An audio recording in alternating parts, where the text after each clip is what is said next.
Madison Clark adjusted her burgundy sweater as she pulled into her parents' circular driveway, the familiar crunch of gravel beneath her tires somehow soothing after a long week at the marketing firm.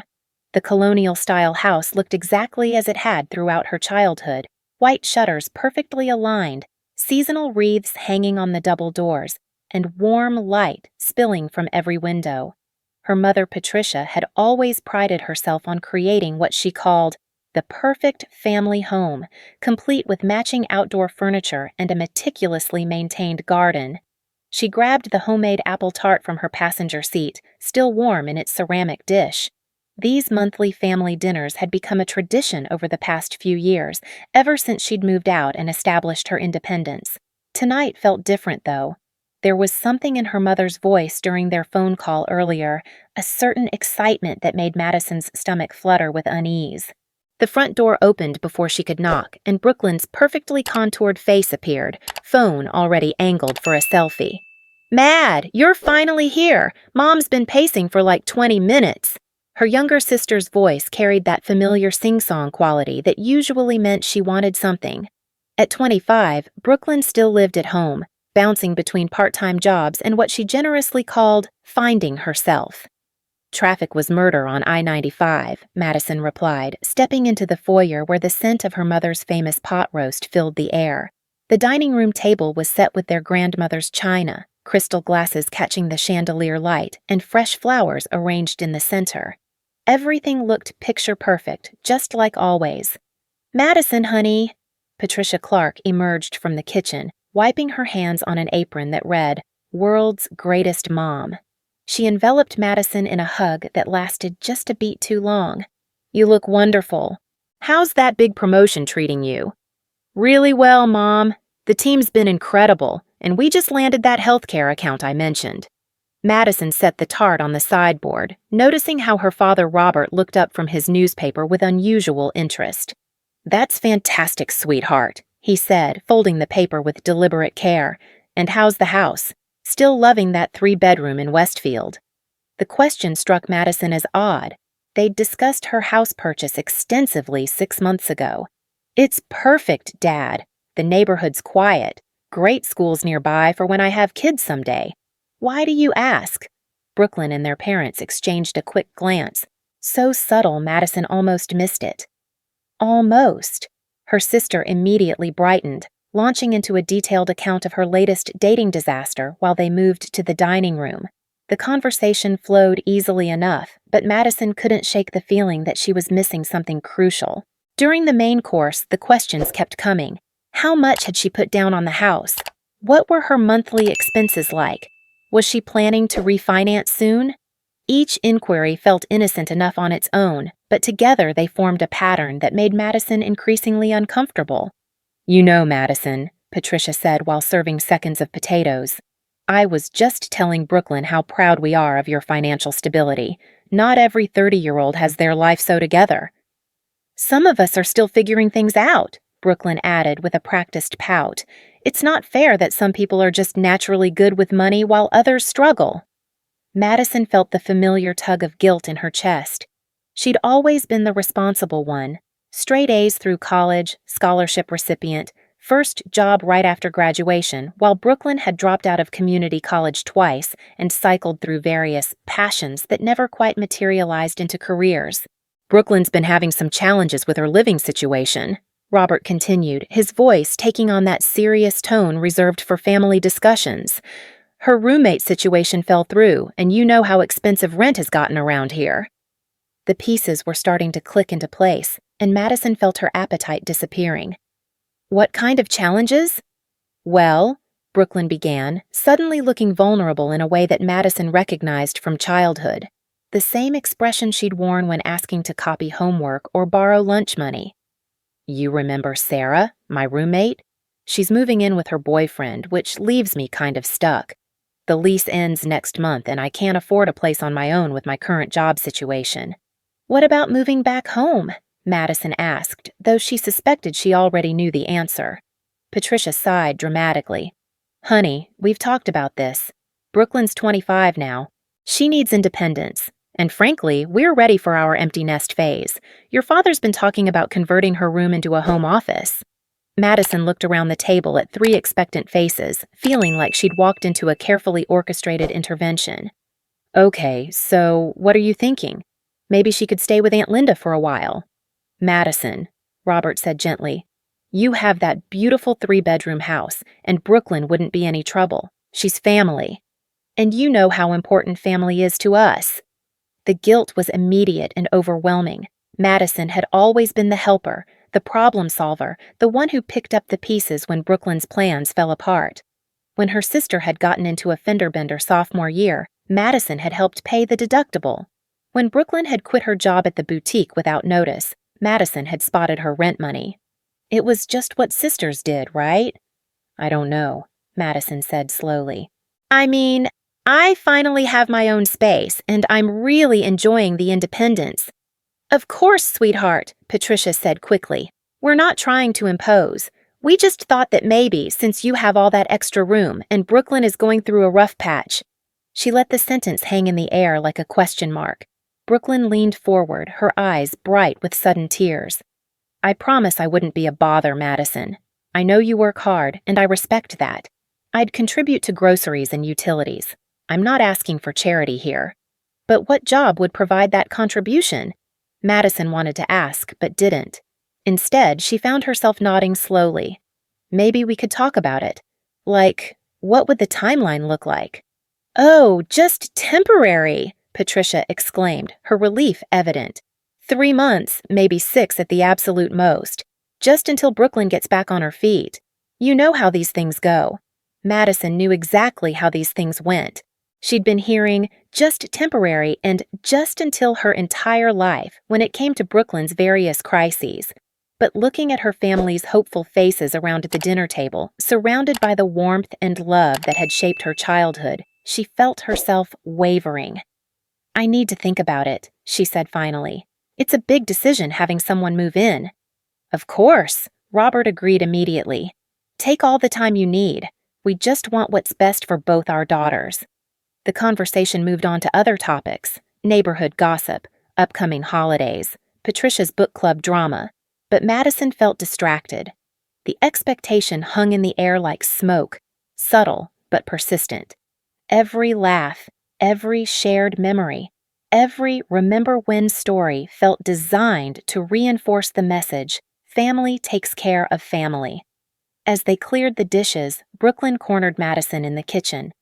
"I know this seems sudden," she said quietly, loading plates into the dishwasher with unusual efficiency. "But I'm really trying to get my life together. This job at the wellness center has potential, and if I can just save some money on rent for a few months..." Madison had heard variations of this speech before. Brooklyn was always on the verge of a breakthrough, always 6 months away from stability. But looking at her sister's earnest expression, Madison felt the familiar softening in her chest. Maybe this time was different. Maybe Brooklyn really was ready to make changes. "We'll figure something out," Madison heard herself saying, and Brooklyn's face lit up with genuine relief. The drive home felt longer than usual, Madison's mind spinning with calculations and concerns. Her house was her sanctuary, the first place that had ever been truly, completely hers. The thought of sharing it, of having her quiet mornings interrupted and her evening routines disrupted, made her stomach clench. But the alternative, being seen as the selfish sister who had plenty but wouldn't share, felt worse. Over the next few days, the pressure intensified in ways both subtle and overt. Patricia called twice, ostensibly to chat, but somehow always steering the conversation toward Brooklyn's difficult situation and Madison's generous heart. Brooklyn sent carefully curated photos of her current living space, a cramped studio apartment with a broken air conditioner and questionable plumbing, accompanied by messages about how much she missed having a real home. The family group chat, usually reserved for sharing memes and holiday plans, became a steady stream of articles about the rental market crisis and the importance of sibling bonds.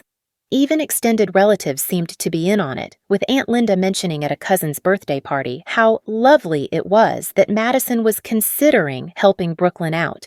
Madison found herself Googling, setting boundaries with family at 2 a.m., scrolling through forum posts from people in similar situations. The advice was consistent. Establish clear expectations, set firm timelines, maintain your own space. But implementing it felt impossible when every conversation with her family included subtle reminders of their expectations. Jake, her boyfriend of 8 months, was the only person who seemed to understand her hesitation. "It's not about the money or the space," he said over dinner at their favorite Thai restaurant. "It's about the precedent. If you say yes to this, what's the next thing they'll expect you to handle?" His words resonated with something deep in Madison's gut, a recognition she wasn't quite ready to face. Because this wasn't really about Brooklyn needing a place to stay. This was about Madison's role in the family ecosystem, the reliable one, the successful one, the one who could always be counted on to solve problems and absorb the impact when things went wrong. 2 weeks passed in this state of suspended decision-making, with Madison feeling increasingly pressured from all sides. The monthly family dinner approached again, and Patricia's invitation carried an unusual note of excitement. "We have some wonderful news to share," she'd said on the phone. "The whole family will be there." Madison arrived at her parents' house with the same apple tart recipe but a different feeling in her chest, a kind of resigned dread that she couldn't quite name. The dining room was set even more formally than usual, with candles flickering and what looked like champagne glasses at each place setting. "What's the special occasion?" Madison asked as she hugged her parents' hello. "Oh, you'll see," Patricia said with mysterious smile. "Brooklyn should be here any minute." Her sister arrived in a flurry of excitement, carrying what looked like printed documents and wearing an expression Madison had learned to associate with Christmas morning or successful job interviews. The family gathered around the table with unusual ceremony, and Robert raised his glass of sparkling cider. "Tonight we're celebrating family," he announced, "and the wonderful way we take care of each other." Madison felt a chill run down her spine as Brooklyn stood up, papers in hand. "I have an announcement," she said, her voice bright with triumph. "I've already started packing." The words hit Madison like ice water. "Packing for what?" Brooklyn's smile faltered slightly at Madison's tone, but she pressed on. "For the move. Mom and Dad promised I could live with you, so I gave my landlord notice yesterday. I'll be out of my apartment by the end of next week." The dining room fell silent except for the soft ticking of the grandfather clock in the hallway. Madison stared at her sister, then at her parents, feeling something cold and sharp settling in her chest. "Mom and Dad promised?" Madison repeated slowly. "Well, yes," Patricia said quickly, her cheery facade cracking slightly. "We knew you'd want to help your sister. You're always so generous, and we didn't want Brooklyn to worry about the timing while she was dealing with apartment hunting stress." Madison set down her fork with deliberate care, her appetite completely gone. "You promised my house. To Brooklyn, without asking me." "Now, Madison," Robert began in his reasonable voice, "we're not promising anything that isn't yours to give. It's just family helping family. We raised you girls to take care of each other." The room felt like it was spinning. Madison looked around the table at faces she'd loved her entire life, faces that now seemed somehow foreign. Her parents sat with the confident expectation of people who had never doubted their decision would be accepted. Brooklyn held her documents like victory prizes, already mentally moved into Madison's guest bedroom. "I never said yes," Madison said quietly. "But you said you'd think about it," Brooklyn protested, and Madison could hear the edge of panic creeping into her voice. "You said we'd figure something out."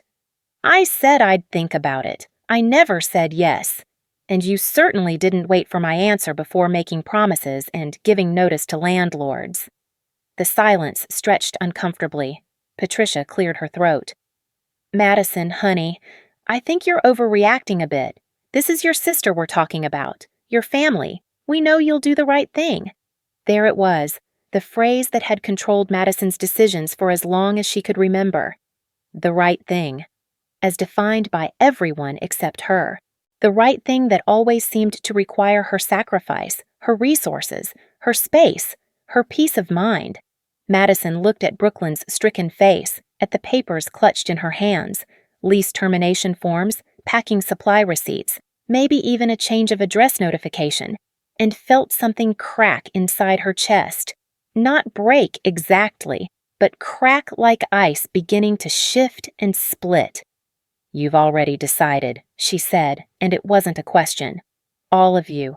You've made this decision about my house, my life, without including me in it at all." "That's not fair," Robert said firmly. "We're including you now. We're asking for your help." "No," Madison said, standing up from the table. "You're not asking. You're telling me what's going to happen and expecting me to smile and comply." The words felt strange in her mouth, foreign but somehow powerful. She'd never spoken to her parents like this before, never challenged the family dynamic so directly. Brooklyn was staring at her with a mixture of shock and something that looked like betrayal. "Madison, please," Patricia said, and her voice carried a note of desperation that Madison had never heard before. "Brooklyn really needs this. She's your baby sister. She's always looked up to you." And there it was. The emotional manipulation so expertly applied that Madison almost felt herself softening despite everything. Brooklyn had looked up to her, and Madison had always felt proud to be the big sister, the role model, the one who had her life together. But looking at her family now, at the carefully orchestrated dinner, the presumptuous planning, the complete disregard for her own wishes, Madison felt something she'd never allowed herself to feel before. Anger. Not the quick flash of irritation that came and went, but deep, burning anger at being taken for granted. At being seen not as a person with her own needs and boundaries, but as a resource to be allocated when problems needed solving. "I need some air," Madison said, walking toward the French doors that led to the back patio. "Madison, wait!" Brooklyn started to follow, but Madison held up a hand. "No, give me a minute." Outside, the October air was crisp and clear, carrying the scent of burning leaves from somewhere in the neighborhood. Madison wrapped her arms around herself and tried to process what had just happened. Her family had made life-altering decisions about her property without consulting her. They'd created expectations and obligations and commitments on her behalf, then presented it all as a fait accompli wrapped in guilt and family loyalty. Through the window, she could see them at the table, Patricia gesturing animatedly, Robert shaking his head, Brooklyn sitting with her face in her hands. They were probably discussing how unreasonable she was being, how they never expected this kind of reaction from their reliable daughter. Madison pulled out her phone and scrolled to Jake's contact. He answered on the second ring. "Hey, how's family dinner?" he asked, and she could hear the smile in his voice. "Jake," she said quietly. "They already decided. Brooklyn's moving in whether I agree or not. She's given notice on her apartment." The silence on the other end lasted long enough that Madison wondered if the call had dropped. Finally, Jake spoke, and his voice was carefully controlled. "They made that decision without you." "Yes?" "About your house." "Yes." "Madison," he said gently, "you know this isn't okay, right?" The simple validation hit her like a physical blow. She'd been so wrapped up in feeling guilty about her reluctance to help that she hadn't fully processed how wrong the whole situation was. But hearing it reflected back to her in Jake's calm, clear voice made it impossible to ignore. "I know," she whispered. "I know it's not okay." "What do you want to do?" What did she want to do? For 30 years, Madison had been making decisions based on what her family needed, what would keep the peace, what would maintain her image as the responsible daughter. She'd never really asked herself what she actually wanted. "I want them to respect my choices," she said, and the words felt revolutionary. "I want to be able to say no without being made to feel like a terrible person." "Then that's what you should do?" Madison closed her eyes, feeling something settle into place in her chest. A quiet strength she hadn't known was there. "Jake, I need to tell you something. I did something last Friday and I haven't told anyone yet." "Okay." "I sold the house." The silence this time was different, not confused but processing. "You sold it?" "To a young couple from Boston. They made a cash offer, above asking price, and needed to close quickly. The whole thing happened so fast and Madison paused, realizing the truth as she spoke it. "I think part of me knew this was coming. the pressure, the expectations. I think I sold it because I knew they'd try to make decisions about it for me. Madison, Jake said, and she could hear something like awe in his voice. That's brilliant. Is it? She felt suddenly uncertain. I mean, I didn't plan it as some kind of revenge or statement. When the offer came, it felt right, like a fresh start. Where are you going to live? I put a deposit on a condo downtown. 1 bedroom, 9th floor. Amazing city views.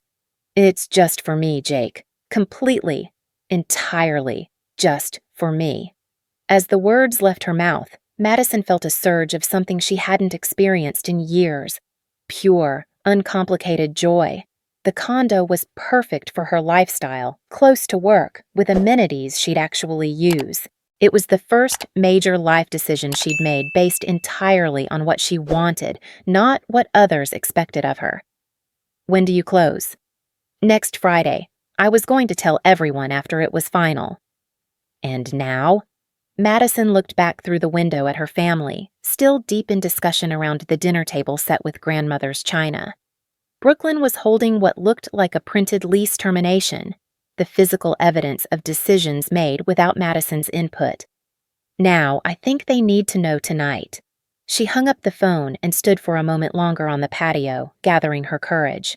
This was going to change everything, not just Brooklyn's housing situation, but the entire family dynamic. For the first time in her life, Madison was about to prioritize her own needs over her family's expectations, and she had no idea what the aftermath would look like. But as she walked back toward the French doors, Madison realized she wasn't afraid anymore. The anger had transformed into something cleaner, more powerful, clarity. She knew exactly who she was and what she was willing to accept, and for the first time in 30 years, those two things were perfectly aligned. The conversation stopped abruptly when she stepped back into the dining room. 3 faces turned toward her with expressions ranging from hopeful to anxious. Madison took her seat and reached for her water glass, taking a slow sip while she organized her thoughts. The silence stretched until Brooklyn couldn't stand it anymore. "Madison, please," she said, her voice small and desperate. "I know this seems sudden, but I really need this. I've already told my landlord, and if I can't move in with you, I don't know what I'm going to do." Madison set down her glass and looked at her sister, really looked at her. Brooklyn was beautiful, charming, and had never learned to solve her own problems because there had always been someone willing to step in and handle things for her. Usually, Madison. "Brooklyn," Madison said gently, "when you gave your landlord notice yesterday, what did you think would happen if I said no?" The question seemed to stun her sister into silence. Brooklyn's mouth opened and closed a few times before she managed, I didn't think you would say no. You're my sister." "But what if I had?" Madison pressed. "What was your backup plan?" Brooklyn looked around the table at their parents, clearly hoping for rescue. Mom and Dad said—" "Mom and Dad made promises about something that belongs to me," Madison said, her voice remaining calm. "They committed my space, my privacy, my home to solve your problem, without asking me." Patricia leaned forward, her voice taking on that soothing tone she'd used when the girls were children and needed comfort after a nightmare. "Madison, sweetheart, we know you. We know your heart. We knew you'd want to help your sister in her time of need." "Did you?" Madison asked. "Did you really know that I'd want to give up the first space that's ever been completely mine? Did you know that I'd be comfortable having my morning routine disrupted, my privacy invaded, my sanctuary turned into someone else's temporary solution?" The words came out harder than she'd intended, but Madison realized she wasn't sorry. These were things that needed to be said, questions that should have been asked before decisions were made. Robert cleared his throat, clearly uncomfortable with the direction of the conversation. "Madison, you're making this sound much more dramatic than it needs to be. Brooklyn would be respectful. She'd contribute to expenses. It's just family helping family." "It's family making assumptions about family," Madison corrected. "And I'm tired of being the family member who's expected to absorb everyone else's problems without question." Brooklyn's eyes filled with tears, and Madison felt the familiar tug of guilt. But this time she recognized it for what it was: manipulation, learned and practiced over decades of family dynamics. "You're right," Madison said suddenly, and 3 faces brightened with relief. "Mom and Dad did promise you could live with me." "Thank you," Brooklyn breathed. "Madison, I promise I'll be the best roommate ever. You won't even know I'm there." "That's awkward," Madison interrupted, her voice steady and clear. "I sold the house last Friday to a couple." The words landed in the dining room like a physical blow. The silence that followed was so complete that Madison could hear the ice maker cycling in the kitchen, the distant sound of a neighbor's dog barking, the soft whisper of the heating system kicking on. Brooklyn stared at her with complete incomprehension. "You... what?" "I sold the house," Madison repeated calmly, "to a young couple from Boston. They made a cash offer above asking price, and we closed yesterday morning." The silence stretched so long that Madison wondered if time had somehow stopped. Brooklyn's face cycled through confusion, disbelief, and finally a kind of desperate panic that made Madison's chest tighten despite everything. "You're joking," Brooklyn whispered. "You have to be joking. You wouldn't sell your house without telling us." "I would, and I did." Madison kept her voice gentle but firm. "The closing was yesterday morning at 10 a.m. The new owners take possession on Monday." Patricia's face had gone completely white. "Madison, this is impossible. You can't just sell a house in a week. There are inspections, appraisals, paperwork." "Cash sale," Madison explained. "They waived the inspection contingency and came in $30,000 over asking price. Their lender had them pre-approved, and my realtor said it was the smoothest transaction she'd handled all year." Robert leaned back in his chair as if he'd been physically pushed. "Where are you going to live?" The question hung in the air, and Madison realized this was the moment she'd been unconsciously preparing for all week, not just the moment to reveal her decision, but the moment to claim her independence completely and openly. "I bought a condo downtown, 1-bedroom, 9th floor with a view of the harbor. I move in next Friday." Brooklyn's mouth fell open. "1 bedroom?" "1 bedroom," Madison confirmed. "Just enough space for me." The implication hit all 3 of them simultaneously. There was no room for Brooklyn in Madison's new life, not just physically, but conceptually. Madison had made a decision that prioritized her own wants over her family's expectations, and she'd done it without asking permission or seeking approval. "But I gave notice to my landlord," Brooklyn said, her voice rising with panic. "I have to be out in 10 days. Madison, you can't do this to me." "I didn't do anything to you," Madison replied, and she was surprised by how calm she felt. "You made assumptions. You and Mom and Dad made decisions about my property without consulting me. I made different decisions about my own life." Patricia stood up abruptly, her hands shaking as she began clearing plates with sharp, aggressive movements. "This is unbelievable. Madison, I don't know what's gotten into you, but this selfish behavior is not how we raised you."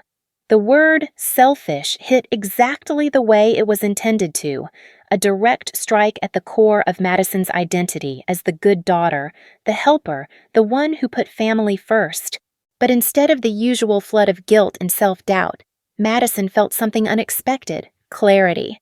"You're right," she said quietly. "This is the first selfish thing I've ever done, and it feels amazing." Brooklyn let out a sound that was half sob, half gasp. "Madison, please, I'm begging you. I have nowhere else to go." "You have 10 days to figure it out," Madison said. "The same 10 days you've had since you gave your landlord notice without confirming you actually had somewhere to move." "That's cold," Robert said, his voice heavy with disappointment. "Madison, this isn't like you." "Maybe it should have been like me all along." The words surprised Madison as much as they seemed to shock her family. She'd never spoken to her parents with this kind of directness, never challenged the fundamental assumptions about who she was and what she owed them. Patricia slammed a plate down on the sideboard hard enough that everyone jumped. 24 years, she said, her voice tight with anger. 24 years, your father and I have given everything to raise you girls, to provide for you, to create a loving home. And this is how you repay us? By abandoning your sister when she needs you most? I'm not abandoning anyone, Madison said. I'm living my own life.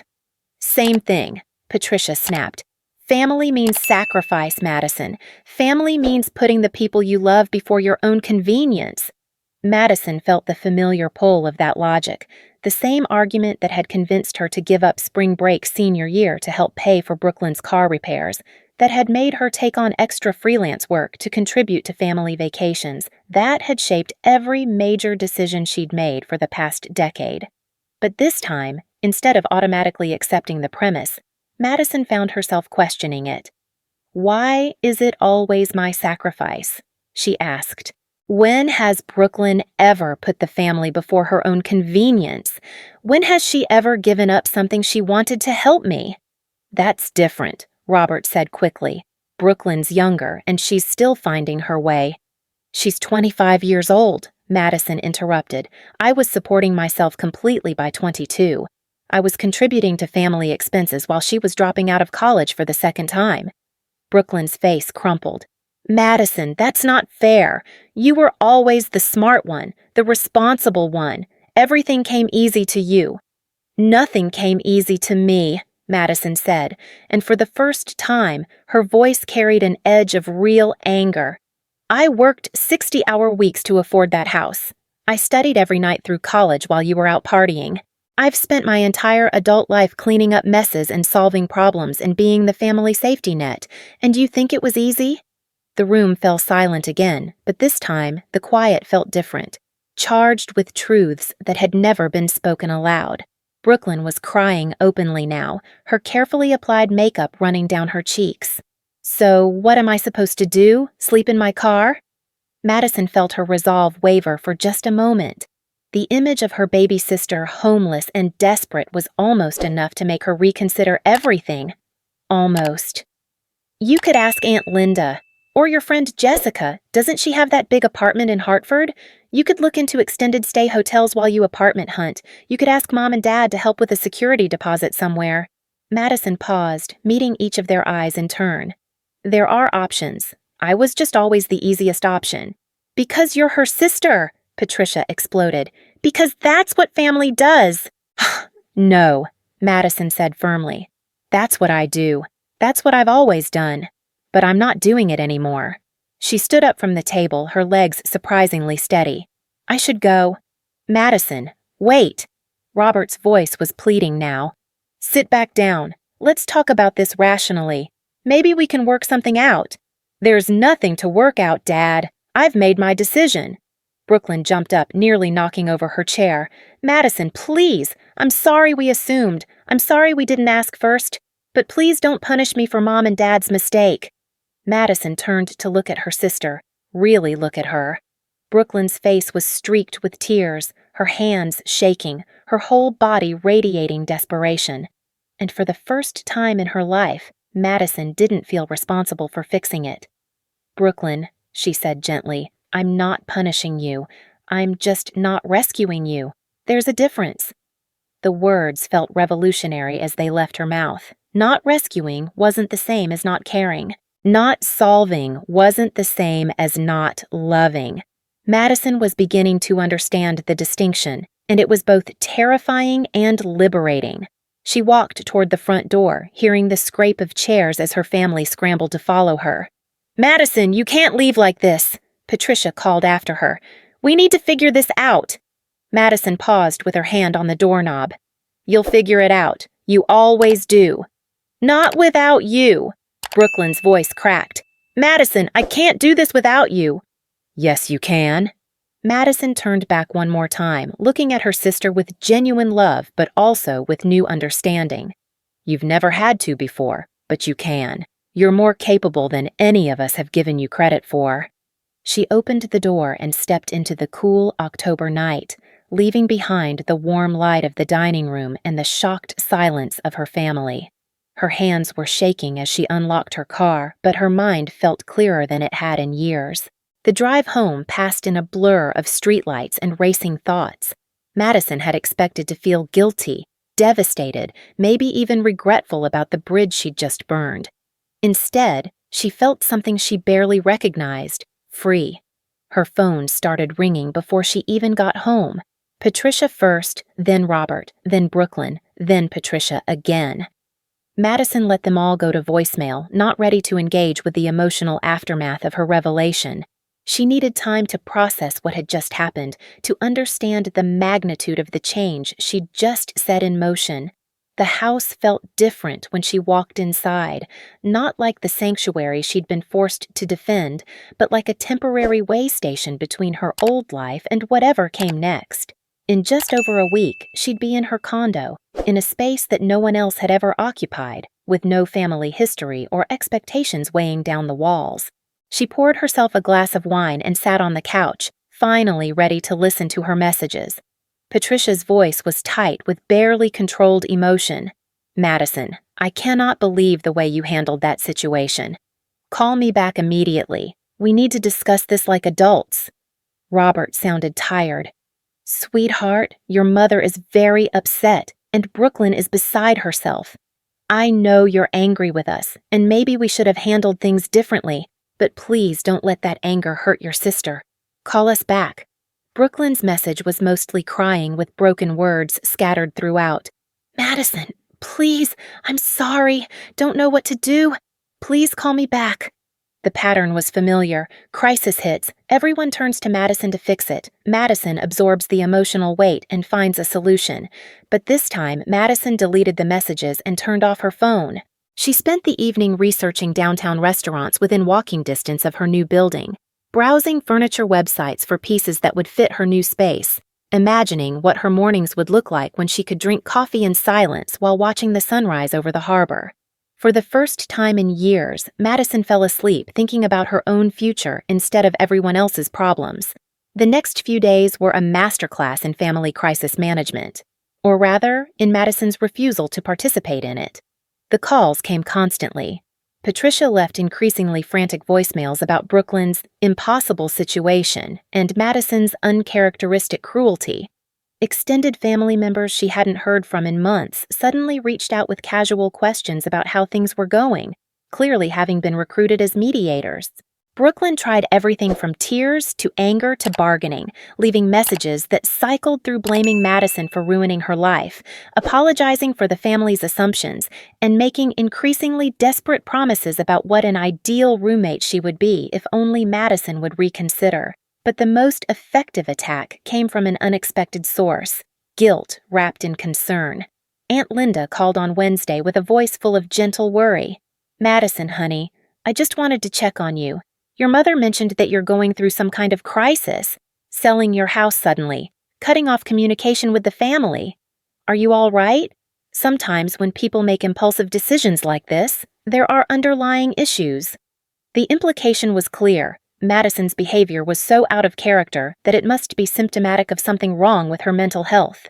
The suggestion that her first act of genuine self-advocacy was actually evidence of instability hit harder than all of Brooklyn's tears combined. Madison found herself second-guessing everything. Was she being unreasonable? Had she overreacted to what was, essentially, her family assuming she'd want to help? Was choosing her own needs over her sister's crisis actually evidence of some fundamental character flaw?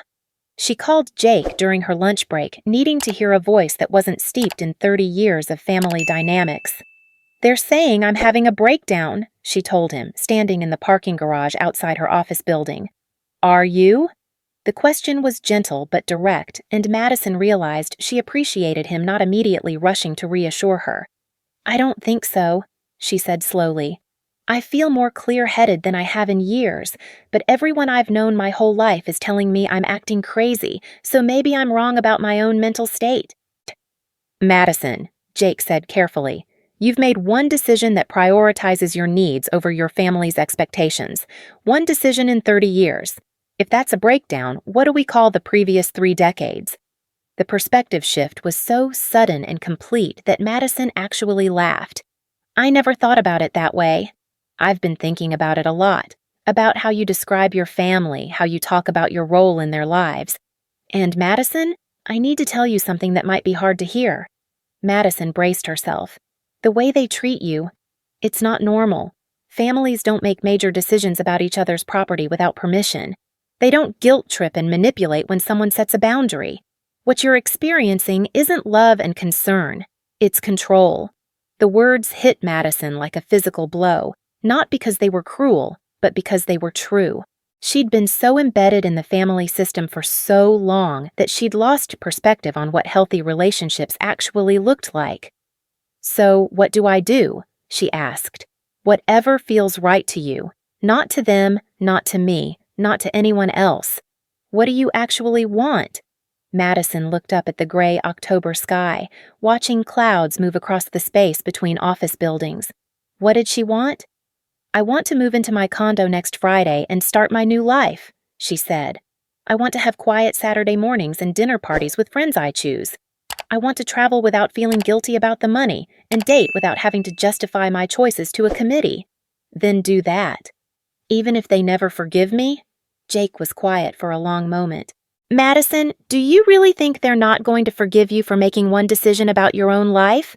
Or are they going to do exactly what they always do? Create enough drama and apply enough pressure until you give in and go back to being the person who solves everyone else's problems? The accuracy of the prediction was almost frightening. Madison could see the exact trajectory Jake was describing. A few more days of escalating pressure, maybe Brooklyn showing up at her office or her parents making threats about missing family holidays, and then finally Madison would crack and find some way to fix everything. But this time felt different. This time, Madison had already burned the bridge by selling the house. There was no compromise position. No way to partially give in while maintaining the fiction that she was choosing to help rather than being coerced. I think, Madison said slowly, I need to see this through. That evening, Madison did something she'd never done before. She drafted an email to her entire family, laying out her position clearly and calmly. I understand that my decision to sell my house has created a problem for Brooklyn, and I'm sorry that the timing has made her situation more difficult. However, I need you all to understand that I did not create this problem.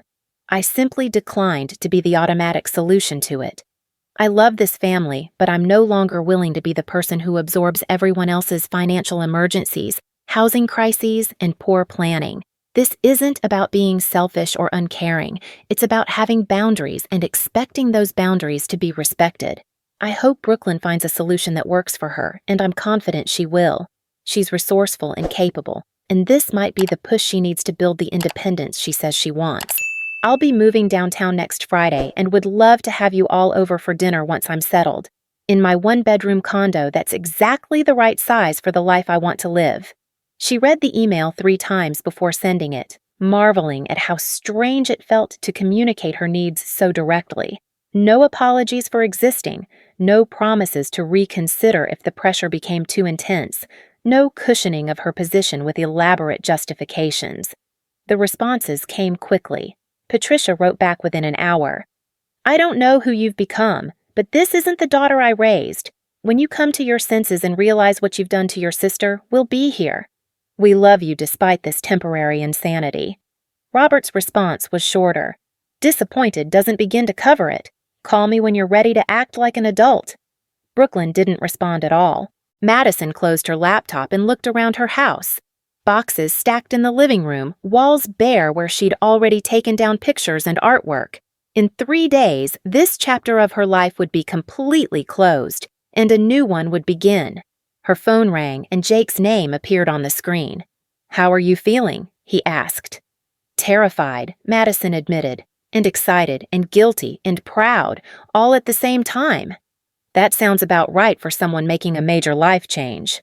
Madison walked to her bedroom window and looked out at the suburban street where she'd built what she thought was her dream life. The house had been perfect for the version of herself she'd thought she was supposed to be. The successful daughter with room for family gatherings and guest bedrooms for visiting relatives. But that version of herself had been constructed entirely around other people's expectations.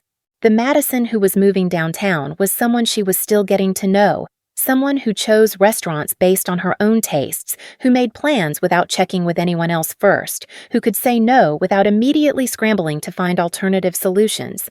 "Jake," she said suddenly, "I need to tell you something." "Okay." "I've never lived alone before. I went from my parents' house to college dorms to apartments with roommates to this house.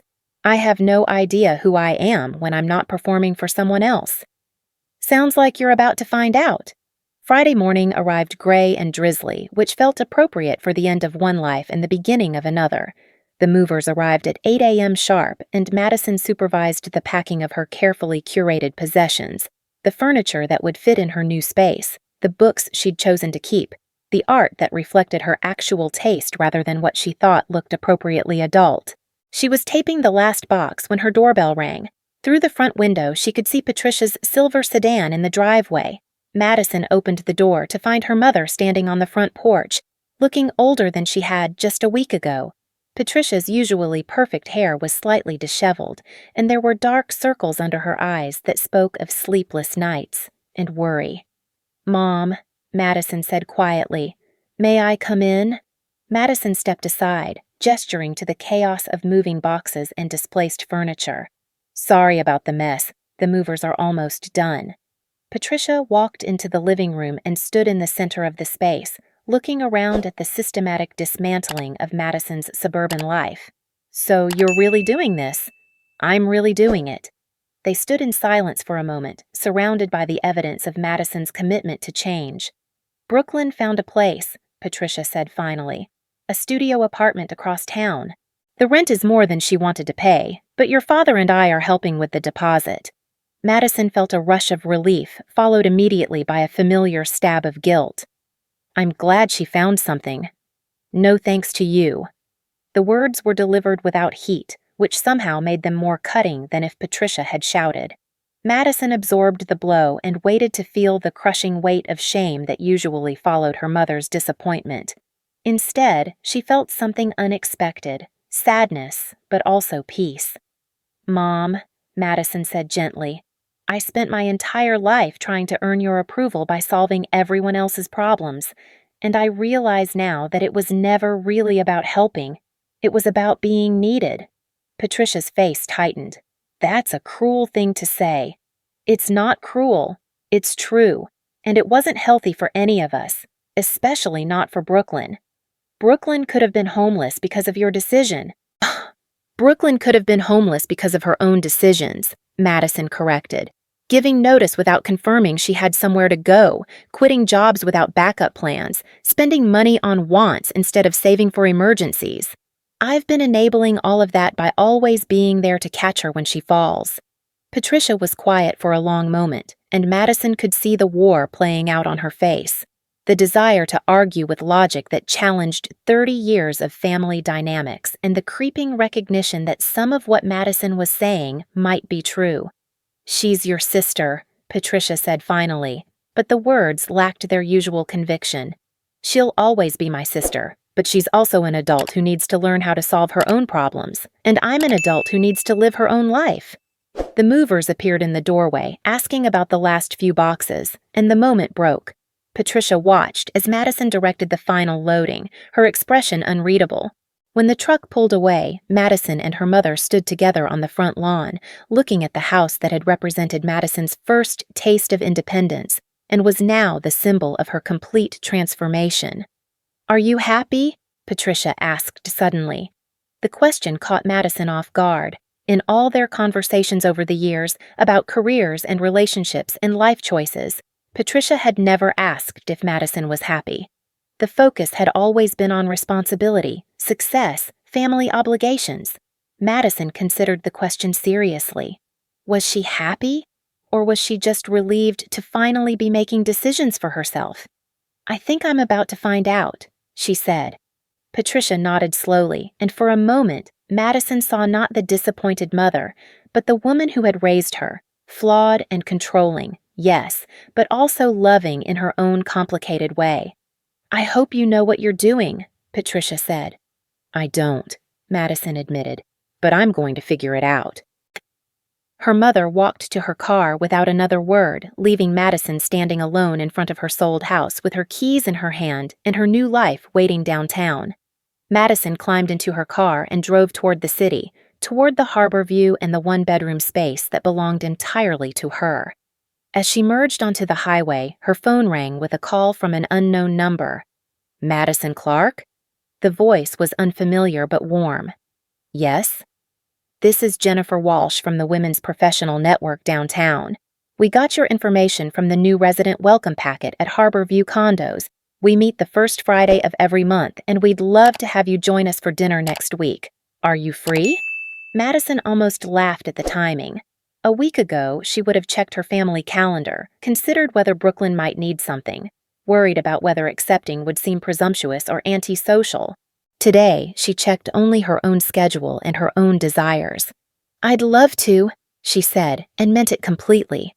20 minutes later, Madison stood in her empty condo, city lights beginning to twinkle beyond the floor-to-ceiling windows. The space felt enormous and intimate at the same time, room to breathe, but sized for exactly the life she wanted to live.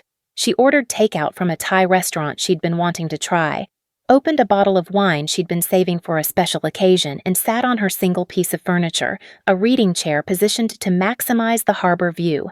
For the first time in her life, Madison Clark was completely, entirely, unapologetically alone. And as the sun set over the water, casting golden light across her empty walls and infinite possibilities, she realized she'd never been happier. Her phone buzzed with a text from Jake. "How's the first night in the new place?" Madison looked around her condo, at the space that was exactly the right size, in exactly the right location, chosen entirely for exactly the right reasons. She thought about the dinner invitation from women she'd never met, the restaurants she could walk to, the mornings she'd wake up to harbor views, and her own schedule. "Perfect," she typed back. "Absolutely perfect."